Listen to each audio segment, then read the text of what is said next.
my friends, good afternoon. Heading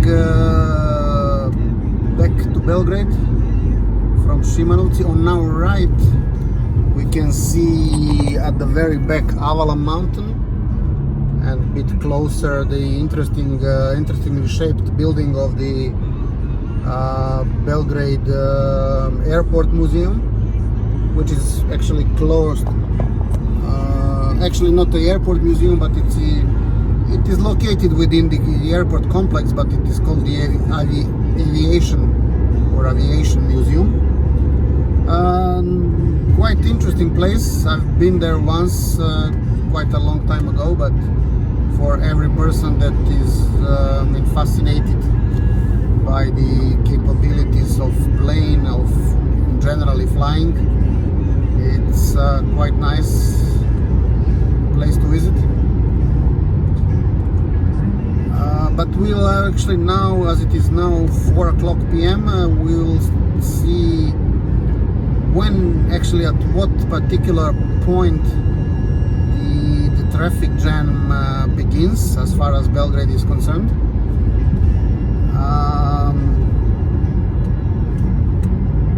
The rush hour is usually in Belgrade starts at every work day at 3 o'clock, and then the direction from New Belgrade to the old part of the town, via Gazela Bridge and via Brankos Bridge, this is usually all packed with cars, the whole highway. Sometimes it starts already at the, let's say, the western gate of Belgrade, the Genex Tower. Sometimes it starts a bit further down, close to the Belgrade Arena. Actually, it starts usually before Belgrade Arena. But let's see, maybe it already starts here at Zemun. To our right, there is a famous karting track, Autokomerc, the distributor of Volkswagen cars.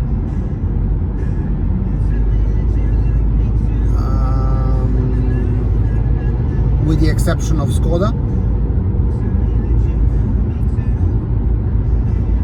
And then there are also a lot of logistical, let's say, buildings, warehouses, etc. Because this whole area from here to Šimanovci, it's actually full of the logistical enterprises.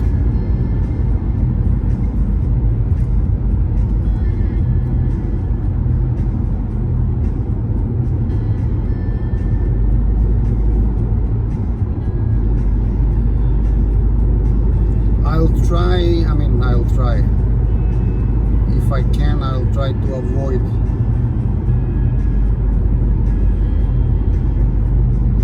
the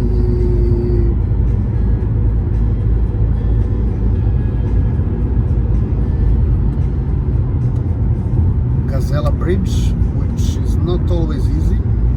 But okay, while we are traveling and while entering Belgrade, let me tell you one interesting event that happened a long time ago, more than 2020 years ago.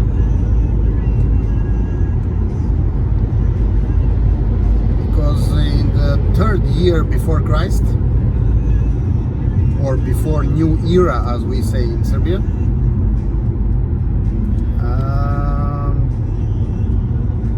a person was born called Caesar Octavian August, which is the adopted son of Guy Julius Caesar.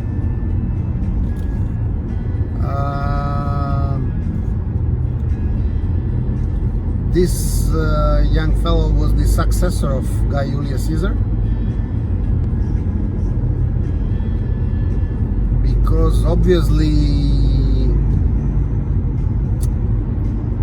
now that I think who has murdered the guy Julius Caesar, his own son Brutus, and obviously there was some issue, family issue between Julius Caesar and his son Brutus, so that probably also because of this adopted son. I'm not familiar with the details, but now that I think that this Caesar Octavian August was practically the successor of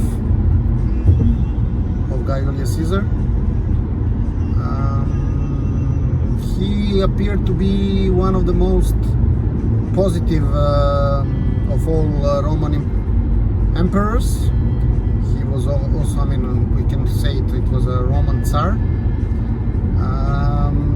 He defeated Marco Aurelius and Cleopatra, and the army of Marco Aurelius and Cleopatra, and then he united practically the entire area of the Roman Empire. And sometimes in the year 31 after Christ, he declared the so-called Pax Romuliana, which is the peace throughout the Roman Empire. And because of that, and because of many other things, he was practically, the age of his regime is usually declared as the golden century. Not the century, of course, but the golden era, or the Augustus era. Appeared to be one of the most prosperous periods of the Roman Empire.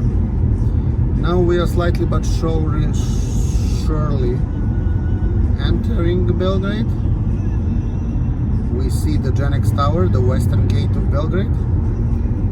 Just in front of it to the left, and we slightly see at the very left of the Genex Tower, we see two buildings out of three in the very distantly, which is the Rudo, which is the eastern gate of Belgrade, and to our left, if you saw the red roof of a building, that was the roof of the block 4 of the student city, so-called student city, or the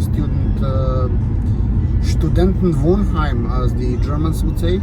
But this one is particularly big. There are practically 8 buildings, or 4 blocks. There is a theater, a library, a central bath, central restaurant, what else? The cinema, the cultural club, of course. So all of this within one student complex, and also the ambulance, which is called the student city, or practically the campus, but not the campus in terms of the university campus of a particular university. It is of a Belgrade University essentially, but there is no faculty around except for one high school. So this is purely the location where the student population lives, where the faculties are scattered all around Belgrade. I'm now talking about the state-owned University of Belgrade. Of course, the private faculties are also scattered all around Belgrade, which is a bit problematic, I would say. There was definitely a place to build all the faculty, to collocate all the faculties at one place, somewhere here in New Belgrade, presumably. But it didn't happen. And the faculties are usually occupying some older buildings. Some of them are still in the places where they have initially started, much before the Second World War.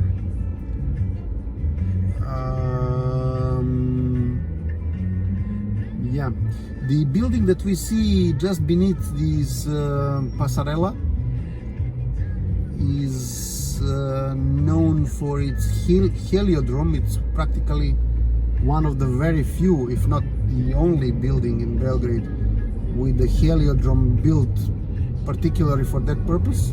We can see the heliodrome at the top. However, the building has not been completed yet. It remains under construction for the last, well, ever since the world economic crisis of 2008, essentially. It's a pity because it was imagined to be one of the most luxurious office spaces in Belgrade, but hasn't been completed, unfortunately. And to the left you can see the Belgrade Arena, the largest sports hall at the Balkans. Okay, that much for now. Thanks for watching. Bye bye.